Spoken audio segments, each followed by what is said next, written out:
Good evening and welcome. Organizing MCA has been one of the great honors of my life, and I hope we have given you a good week. Thanks to all who helped make it a great success. Tonight we will get an industry perspective on the growing importance of math in South Florida. Thanks to Schonfeld Strategic Associates for its support of math at the university and for its generous support of both time and treasure for MCA. We've had some wonderful talks on AI and machine learning this week, and tonight we're going to be able to get a valuable perspective from a major industry player in the topic. Again, it is my pleasure to welcome you, and now also my pleasure to welcome another valuable supporter of math at the U. Thank you. Good evening and welcome to Miami's Tech Night, a wonderful celebration of innovation, intellect, and the inspiring intersections of mathematics and industry. I'm your Miami-Dade County Mayor, Daniela Levine-Cava. Our community has long been known for its culture, its energy, and its resilience. Today, we are proud to also be known as one of the fastest growing hubs for technology and innovation. I am excited to introduce tonight's fireside chat featuring Tom DeBow, Chief Technology Officer at Schonfeld Strategic Advisors and co-chair of the firm's Global Operating Committee regarding the rise of the tech industry in South Florida. The discussion will be moderated by my Director of Innovation and Economic Development for Miami-Dade County, James Constam. I'd like to thank Schonfeld for sponsoring and their collaboration and support with the University of Miami. We are grateful to have you in our community. With that, I'll turn it over to James. Thank you.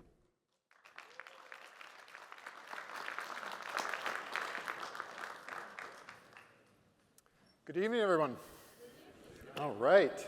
So the mayor obviously was not able to join us this evening, but she definitely wanted me to share her excitement about the Tech Night program that we're hosting this evening, and also a heartfelt congratulations and thank you to Dr. Cantrell, the leadership of the University of Miami, and of course Schonfeld for bringing this mathematical congress to our community. So I understand this is a hemispheric program, and probably a lot of you are visiting from out of market. So I'm just curious, by a show of hands, how many are visiting from outside of Florida? Oh my God. Okay, that's most people here, right? Outside of the United States? Most people still. How about this? First time to Miami-Dade County?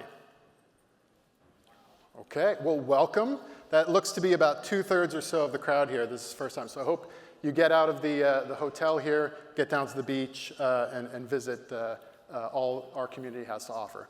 So just to kind of lay the groundwork for our conversation this evening, I did want to share a few comments about Miami and our community, and really you have to put that in the context of the state of Florida.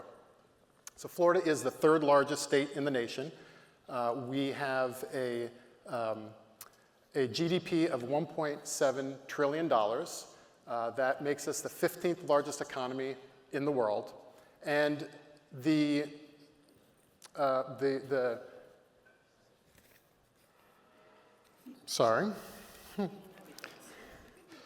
so Florida is really just on a global standing, really growing. And within Miami-Dade County, kind of bring this down to our community, we are the economic driver and population center, of course, of the state of Florida. And I'd like to present Miami kind of in 3 main categories. We are a global brand that is attracting business and talent from around the world. So we have about 1,400 multinationals in our market, and we've been able to attract a lot of great investment. Amazon, Meta, Microsoft, of course Schonfeld, Citadel, and many others. We also attract people from all around the world. We are #1 in international migration, and this last year we've attracted over 100 people a day just to Miami-Dade County. So #2, we are diverse and international. Half of our population is foreign-born. That's really a unique identifier and what sets us apart from other markets. What really kind of founds this international opportunity is our airport and our seaport.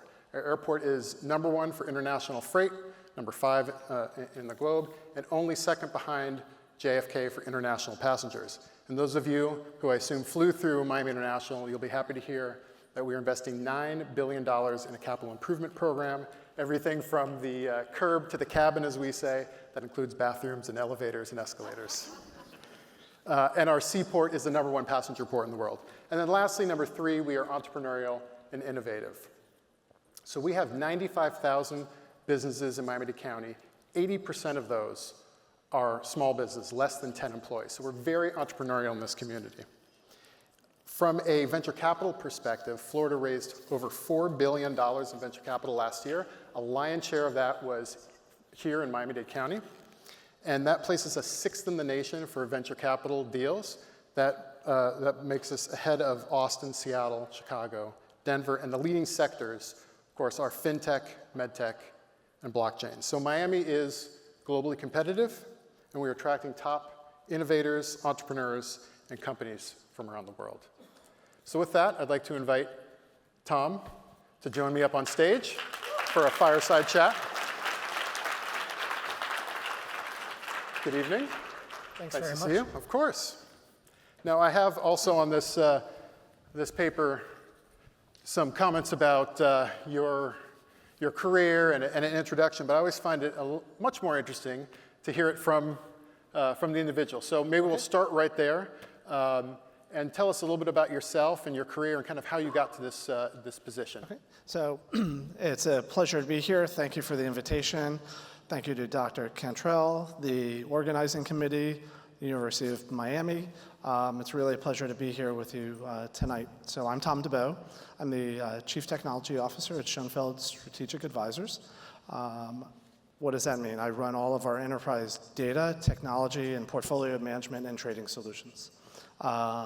With that, I'm the global head of the, co-head of the Global Operating Committee, and I also sit on the Executive Committee. So that makes my role pretty interesting in the fact that not only does Schonfeld view technology and data as a critical driver of our success, but I could spend the morning in an executive committee meeting where we're talking about the strategic position we want the firm to be in.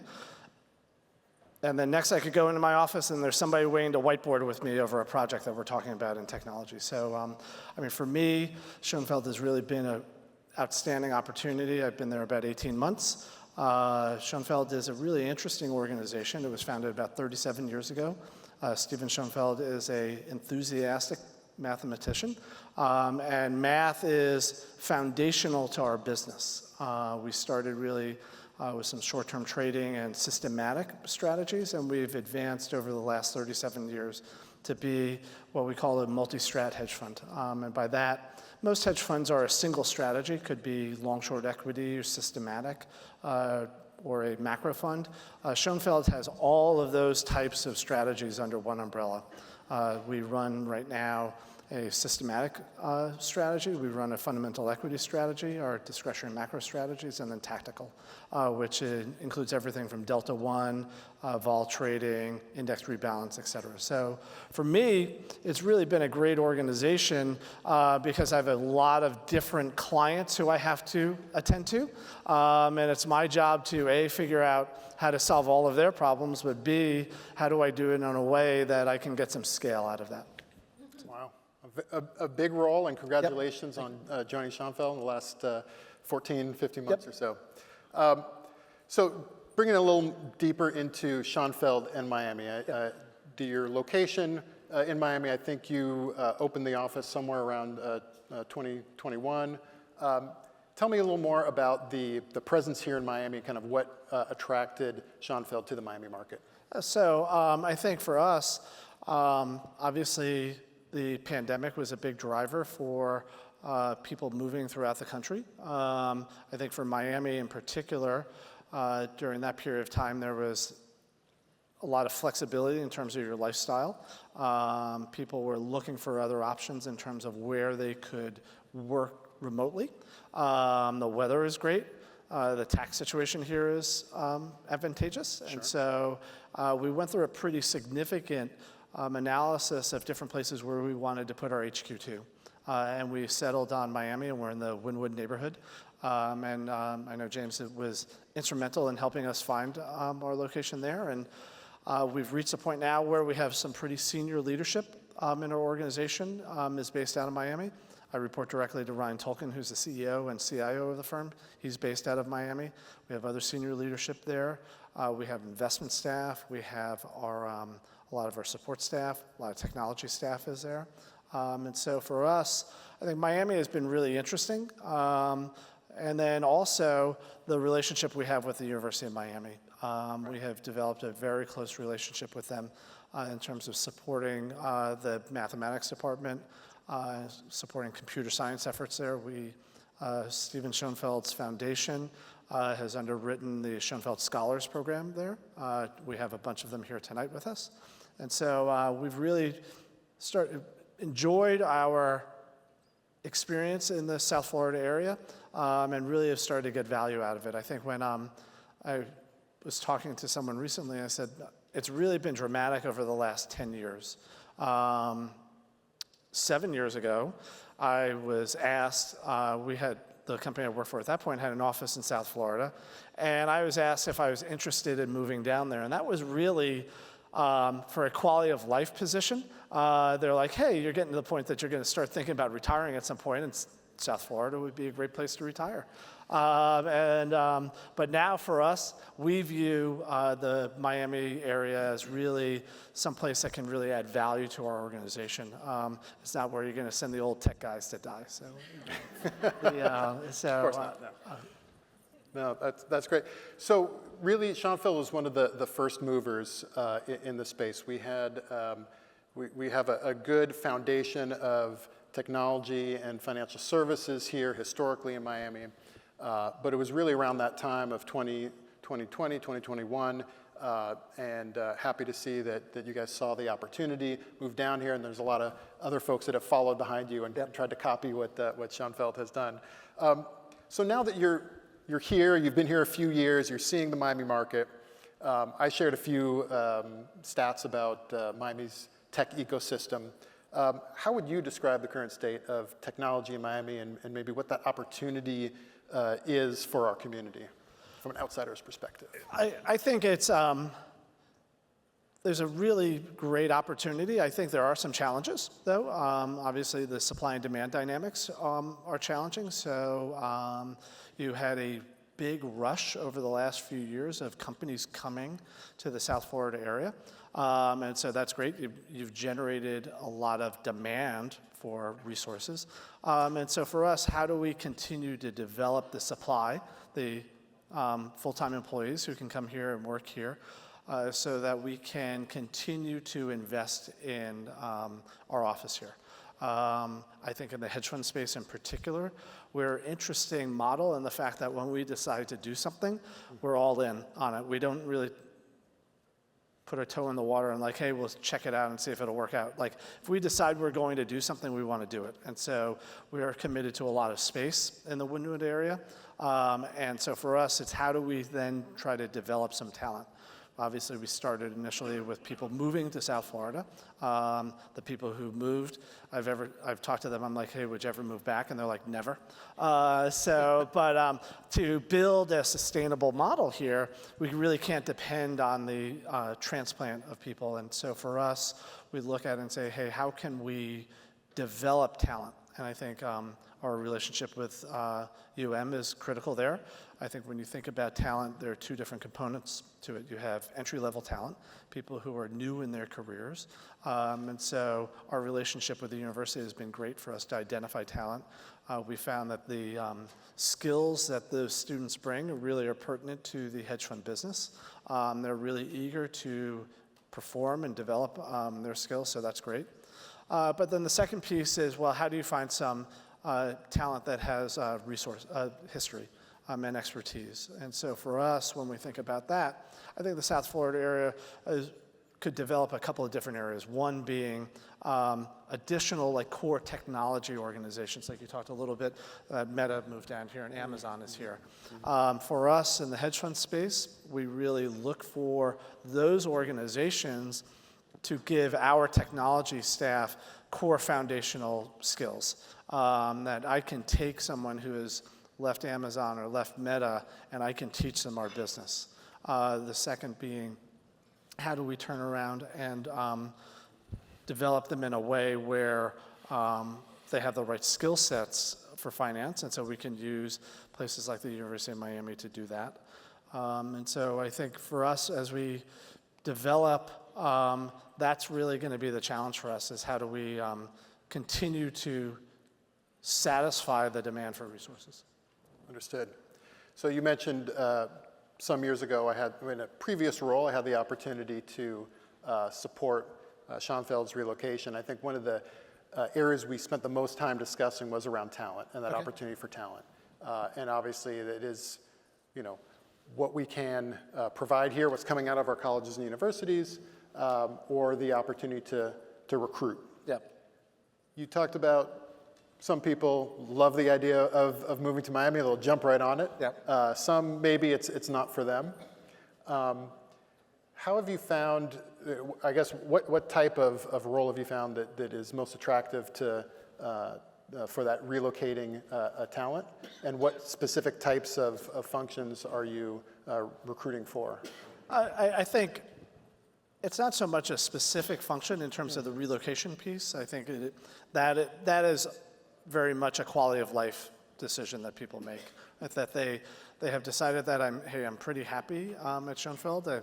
It's an organization that I like to work at. And so then how do we, they look and say, oh, well, hey, do I want to live in the Northeast or do I want to live in South Florida? And so, so they're attracted to doing that. We find it tends to be people who are either single or don't have children yet. Right. So I think once you have school-age children, it becomes more of a challenge to relocate. And so, but we've really seen the talent who has moved down here really move up in our organization. We've had people who started as, let's say, core developers and their team leads and sub-department heads. So we really see that there's a progression of career there. Sure. That's great. So we talked a little bit about technology and the technology companies, financial services that are here. Miami has other historic industries, some that we're trying to expand, others we're trying to kind of dip our toes into and grow.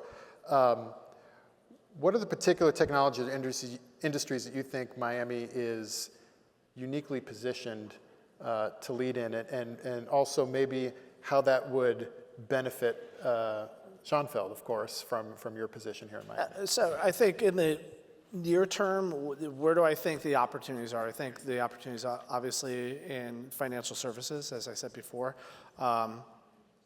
When hedge funds and other investment managers decide to do something, they're committed to it. So they're really going to put the capital expenditure into making that effort successful and then going to find some talent. We consider Miami to be our HQ2. And there are other hedge funds that their primary headquarters are here. Other hedge funds have large presences that they don't necessarily call HQ or HQ2. So I think the investment management business is really, Miami is positioned very well to support that business.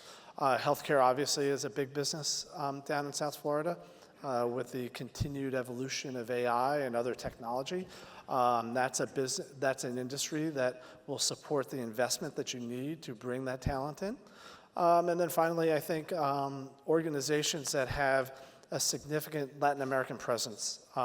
Miami is considered the foothold to LATAM from the US. Schonfeld has just kicked off a big Latin American business to be based out of Brazil. We hired a partner out of Goldman Sachs to lead that effort for us. And he'll be using Miami as his U.S. foothold as he's back here in the U.S. I think you talked a little bit earlier about crypto. I know there's a big crypto and blockchain business here.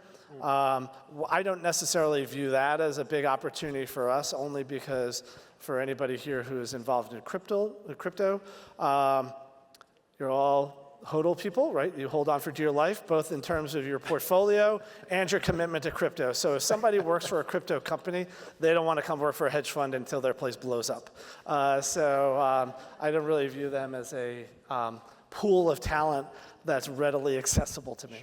Sure. That's great to know that you're looking at expansion plans into Latin America and using Miami as that launch pad. That's kind of a well-proven track, and look forward to supporting however we can. So I want to switch a little bit into AI. Okay. I saw this just this week. The White House released the America's AI Action Plan and some interesting proposals in that. Obviously, AI is reshaping all industries. Tell me a little, or tell us a little bit about how you see the impact specifically to hedge funds, the financial services industry, and how you are planning to implement those changes, but also benefit from them, and Sure. So if you think about AI is just, to me, in its simplest terms, is just another iteration of the technology evolution cycle. Yeah. If you go back to the 80s, people, when they released the IBM PC, people were like, oh, hey, the PC is going to be transformative of your business. And people were worried that you were going to lose jobs because of the PC, right? And then you evolved from there to what was Lotus 1-2-3 to Excel. People were like, oh, Excel is going to revolutionize the world, and it's going to get rid of jobs because people will be way more efficient. Then you moved on to for the developers, the development or the evolution of IDEs. Hey, I don't need as many developers. And then you moved on to Python. Python was the next thing. You were going to put technology into everybody who didn't know how to code. And then now you have AI. And I think they're all components or versions of tools that we're going to use to get the best out of people. So when we think about AI, certainly at Schonfeld, one of our taglines is talent is our strategy. And in the investment management space, we don't view any of these tools as an opportunity to reduce our headcount. We view this as an opportunity to maximize the people that we have in the organization, because it takes a lot of energy and a lot of effort for us to find the right people. And then it also takes a lot of energy for us to train them into what makes them special at Schonfeld. So then how can I maximize the value proposition of an individual? When you think about the life cycle or the process that someone goes through to solve a problem, they start off doing something pretty much anybody else could do. Maybe they go out and they collect some data. And that's a commoditized function. And then they move on to something that maybe they do faster than somebody else. And they are an Excel jockey and they're whipping data around, and they can do somebody else could do it, but they do it faster. And then finally you get to what we call your last mile. And that's the IP that I'm paying you for. And so for us, our view is how can we use AI to both solve those first two components so you don't have to spend any time doing that, but then two, how do I force multiply you on the IP component that I'm actually paying you for? And so for us, we do that through a couple of different ways. One, we try to, I think for AI, there are three components that we're really interested in. How do we give our users the best data? Highly curated data. If you put that into a model, you're going to get highly curated results out. What I like to tell people is everybody always knows the terminology garbage in, garbage out. It's garbage in, garbage out on steroids when you use AI. And so so the first thing is hey, how do we give people really great data? And then the second is how do we give them bots and agents that will do the jobs that they're really interested in? And so with those two things, we really have created an efficiency play on the first two components. And then on the last piece on the IP is how do I improve the prompt engineering experience? Because I think people really discount that as the force multiplier for AI in your individual use case. If you're a really good prompt engineer, you are going to be able to exploit the value that the models give you. We don't get involved in the model business at all. We have created a framework at Schonfeld that allows us to implement new models very quickly. No one is giving me $1 billion and expecting me not to make any money to build models, so I'll let other people do that. But what we try to do is we position the models in a way that they are specific for the use cases that we're looking to solve for. Wonderful. So very kind of human-centric, person-centric approach to your AI strategy. Yeah, I think for us it's that, hey, how do I maximize your last mile? And that we think that really creating you as a force multiplier. If you are an analyst in our FE business, our fundamental equity business, and you cover 50 names, and you're a really good analyst, how do I get you to cover 200 names? And that's our strategy. If you're a really good developer, how do I get you to write more code? I don't want AI to write code for you. In particular, if you're a young developer, I think that is a path to a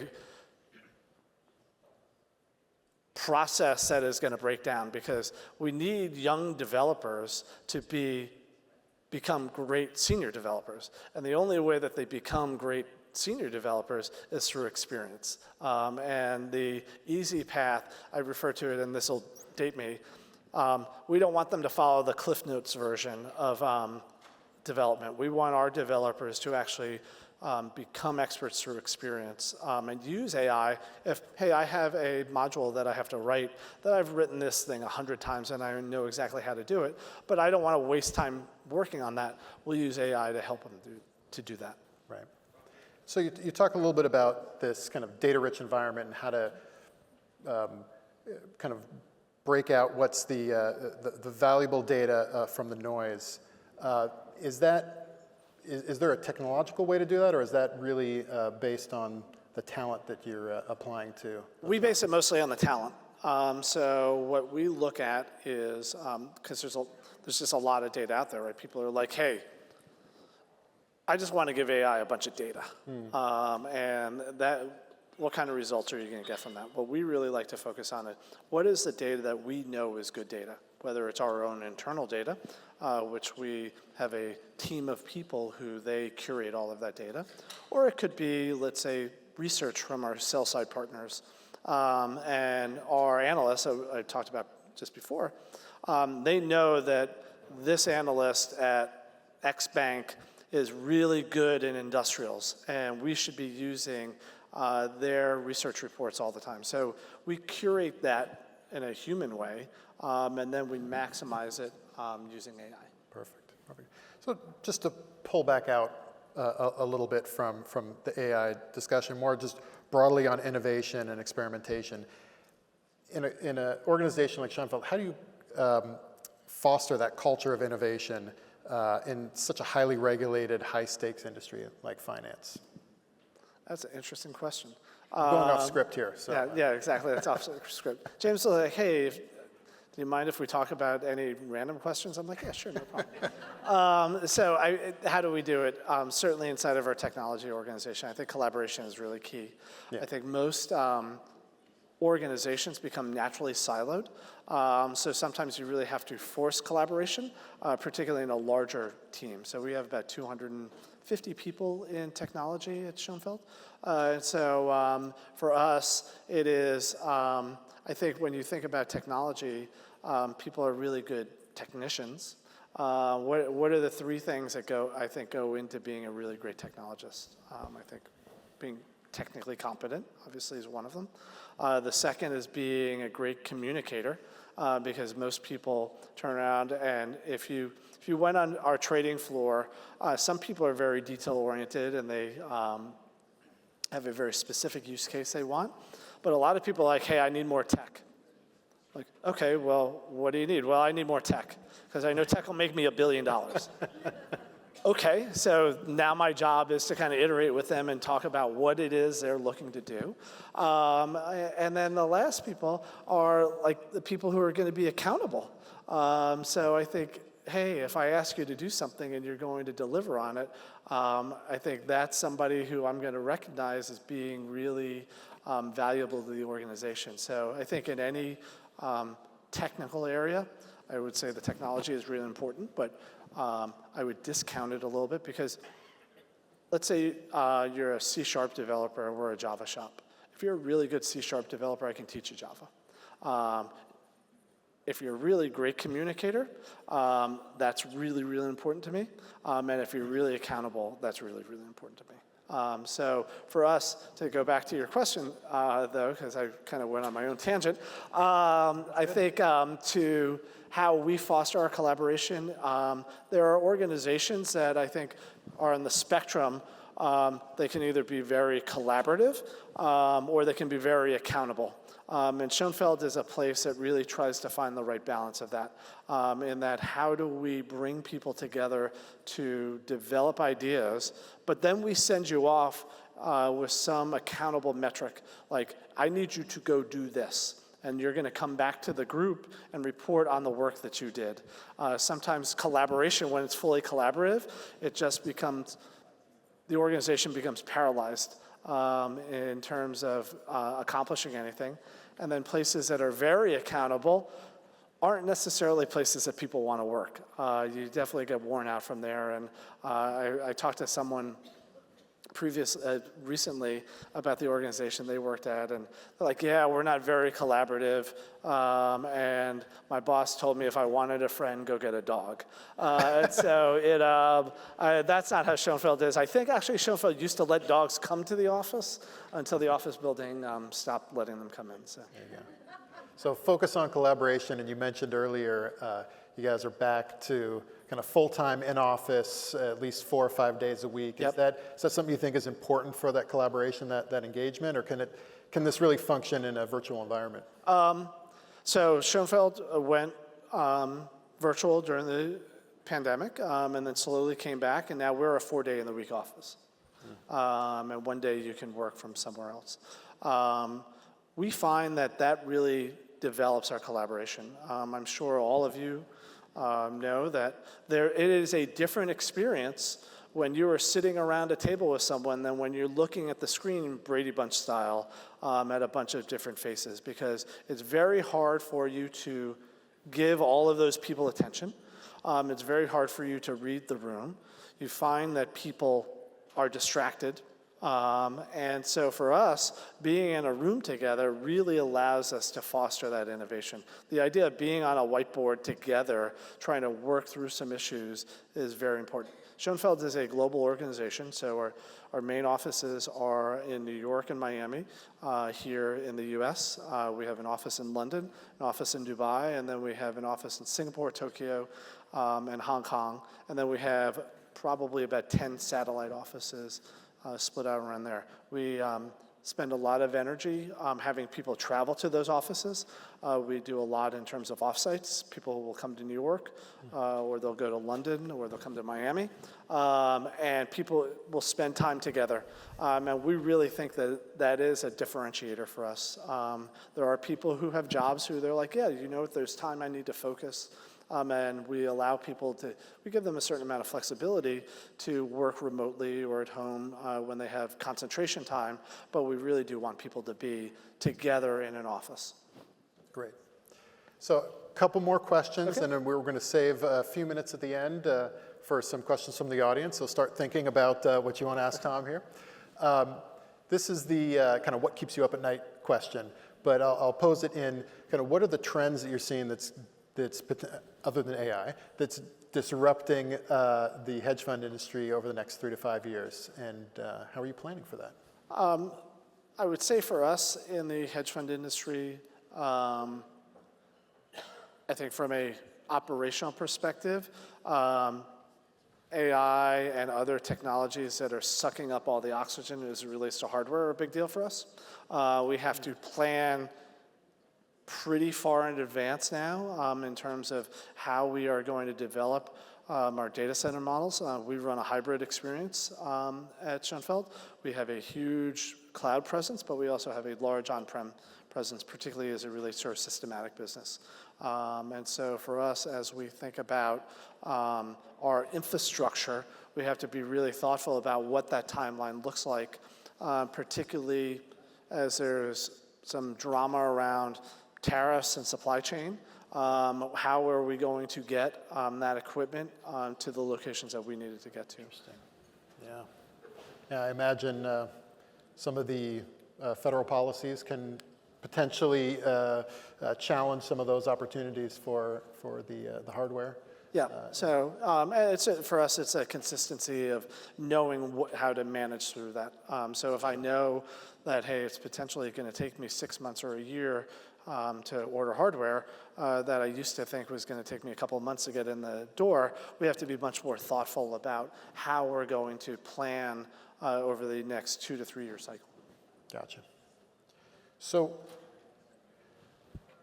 what advice would you give to aspiring technologists who want to enter the hedge fund industry? Many of them might be in the room tonight or watching this video live or later. I think going back to what I talked about before, I think demonstrate some technical expertise and competence. I think that's really important. I think you want to try to make yourself stand out.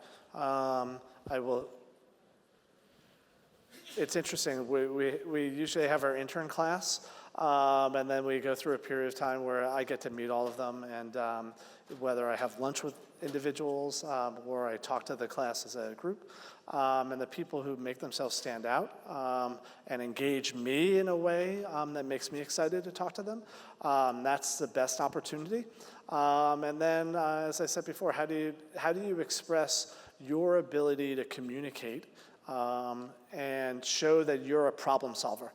Because at Schonfeld, Schonfeld is a hedge fund with a very large technology presence. We are not a technology company with a hedge fund on the side. So we don't build cool tech for the sake of building cool tech. We build technology to solve people's problems, and we want to build it where it's cool and people want to use it every day. And so for us, how do we get people in the door who can help us solve those problems and who can hear what people are saying?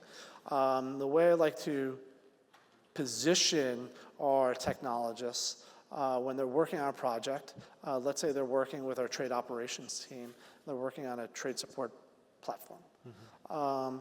My goal is that when that project is done, they could do that person's job. They may not do it as well as that person could do it, but if suddenly someone in trade ops is out sick for the day and they needed to slot somebody in, the developer who is working on that project should be able to do that job that day. And so for me, I think to show intellectual curiosity, to put yourself out there, I think that will always go a long way if you're trying to get your foot in the door, certainly an organization that I'm part of.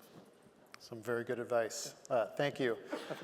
So with that, I'd like to, we have a few more minutes. I'd like to open it up to the audience. Any questions for Tom or about Schonfeld, Miami-Dade County in general? Please, I think we have a microphone coming. Hi, this discussion is really inspiring. That's really nice. Thank you for being here. I was wondering, to get into hedge fund industry, does that person need some kind of money ahead of time to invest, or how does that work? To get into it? To get into it, yes, thank you.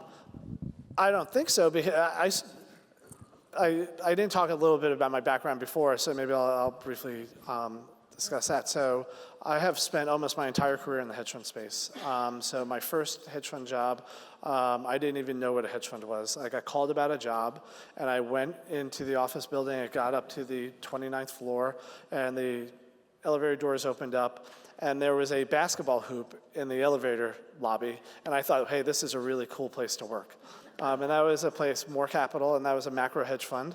I left there to go to, from More Capital, I went to SAC Capital, which was a long-short equity fund. Then I went to Graham Capital, a systematic fund. Then I went to Alphadyne, which was a discretionary macro relative value fund. But my first job, I was a support analyst at KPMG, the consulting firm. And so I think the hedge fund industry in general is a very entrepreneurial industry. And that could be entrepreneurial in terms of a business. Most hedge fund founders are people who have worked somewhere else and they want to build their own business. or it could be entrepreneurial in terms of what you're doing. I started as a support engineer. I got a development job at More Capital, developed into being the co-head of technology there to the head of technology, and then I moved on into the CTO role at Graham Capital. And so I think I did not come from money, so you definitely don't need money to get into the hedge fund space. Just a good education and some Exactly. talent. Yeah. Exactly. Yeah. Talent, a little bit of luck, a little bit of right place at the right time, and back to what I said before, a little bit of personality. So. For sure, for sure. Wonderful. Cool. Great question. Others? Yes, sir. Hi, how are you? Good, thank you. The question I have for you is more, maybe you can help me sleep at night when it comes to technology. And please, bear with me for a few By the minutes. bags under my eyes, as you can see, I can see. So, and let me just say, I'm 58 years old, so I've been involved with computers since the advent. So I'm part of that generation. We had floppy disks and hard disks, Atari. So, I'm not averse to technology. But this is what's keeping me at night. And bear with me a little bit. In the 1930s, right, Dick Tracy was talking to his phone on his wrist. 1960s, Star Trek, they had, the walkie-talkies and they were beaming back and forth. In the 80s, we started to see, video conferencing as a futuristic thing. So I'm talking about the future. Recently, the heads of a lot of IT companies went to Congress and begged, please regulate us. So what will stop technology? And even in China, from what I understand, there are rooms like this in the dark, automation, AI controlling production and software. What will prevent the Terminator from walking through that door? Seriously, how to stop AI from becoming maybe self-aware? Are we putting the right data? Are we feeding AI the right data where they would not harm humanity? What's the fail-safe to that, to protect us as humans if the technology gets to the point where it's so self-aware that it would put us in danger, that it would trigger something that we didn't anticipate? That's a tough one. That's a big question. Yeah. And I will tell you, I'm 56 years old, so everything you went through, I've gone through. I'm certainly not an expert in the ethics of technology, but I will tell you from my own personal perspective, I think individuals need to be accountable for their own security. I think, and by that I mean not dependent that other people are going to take care of you. And so for me, how do you behave on the internet? What is the information about yourself you want to make readily available? There are lots of companies that give you things for free because they want your information, right? Like nothing is actually for free. I think for that, I think from your own individual perspective, it is like, how do I protect myself?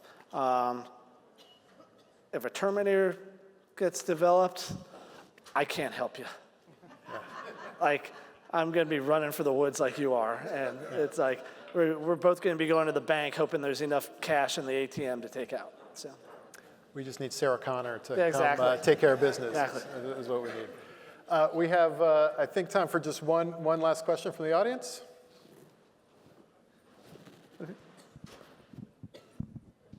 Regardless if it's dangerous or not dangerous, just what's your opinion? Who is more clever, AI or people? People. Yes. So I think AI is as smart as the people who are developing the models are ultimately. And so I think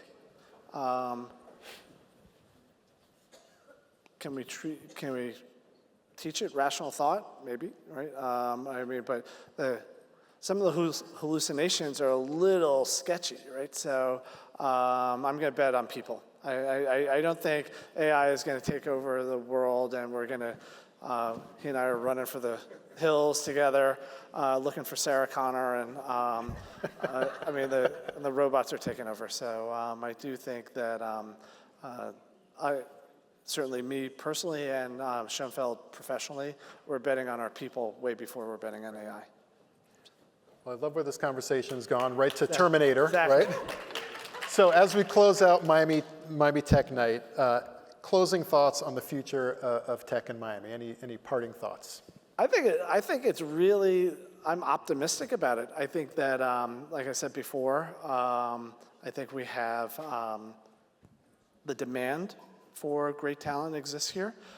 We have an environment where junior talent can be developed through the University of Miami and other universities in South Florida. We're starting to see areas where the senior talent can be developed, like with Meta being down here. And so I really think the future is bright. I think it's a ecosystem that all parts of it need each other to be successful. And I think it is positioned pretty well in the next 10 years for us to talk about the booming industry that exists here. Great. Well, Tom, thank you very much. Thank you very much. Round of applause for Thank you. Tom DeBow.